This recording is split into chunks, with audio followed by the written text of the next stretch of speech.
Just a day after Canada raised its terror threat level, a terrifying scene unfolded in its capital today.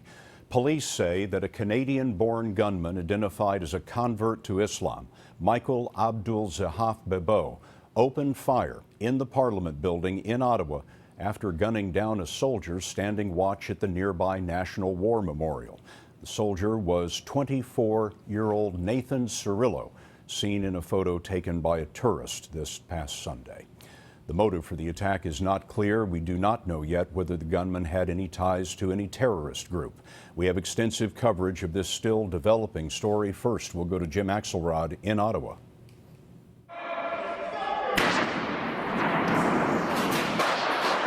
The halls of Parliament exploded with gunfire after security forces spotted the suspected shooter. Kevin Vickers, the sergeant-at-arms, shot and killed the gunman. Vickers has a ceremonial role, but is also a former police officer. Prime Minister Stephen Harper, whose office is nearby, was unharmed. Canadian politician John McKay was inside.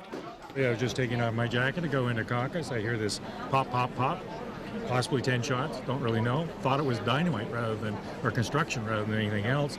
Politicians were holding caucus meetings and doors were barricaded for protection. Politician Kyle Seaback tweeted, "Horrific day on Parliament Hill. Shots fired inside center block during our caucus meeting. I'm safe, locked in an office, awaiting security." The attack started at the National War Memorial in downtown Ottawa. Police confirm the suspect drove up in a brown Toyota and shot the soldier standing guard at point-blank range with a long rifle.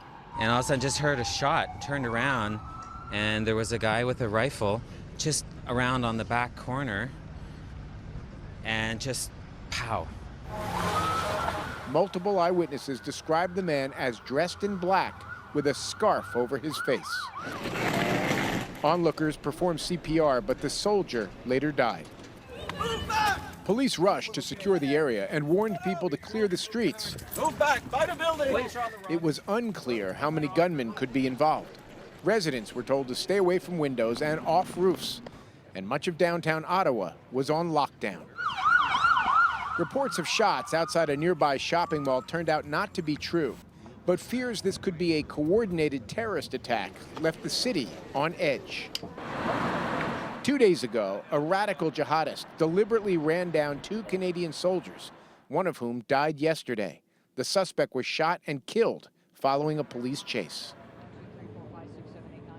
The sergeant-at-arms who shot and killed the gunman today is being hailed as a national hero tonight, and we're learning more about Kevin Vickers. You can see him here in a photo holding the mace and performing his ceremonial duties, but he is also the man in charge of security for Parliament, a job he's held for the last 8 years. Before that, he was a Royal Canadian Mounted Police officer for 29 years, and interestingly enough, Mr. Vickers has been a vocal critic of this government's approach to security on Parliament Hill. Scott, you can bet his views will be taken quite seriously, that security is insufficient up there after today's events. And still no word on whether the killing on Monday is related to today's events. Jim Axelrod in Ottawa, thanks.